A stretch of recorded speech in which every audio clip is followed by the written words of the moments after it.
In the name of the Father, and of the Son, and of the Holy Spirit. Amen. A prayer to start your day. Lord, I give you thanks this day. Because of your work on the cross, I am clothed with your righteousness. I will sing your praises today because you are good and your love endures forever.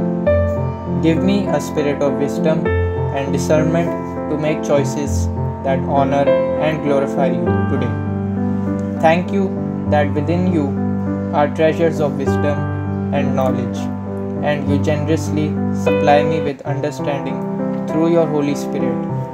I ask you that you will supernaturally infuse me with your strength and power to face this day.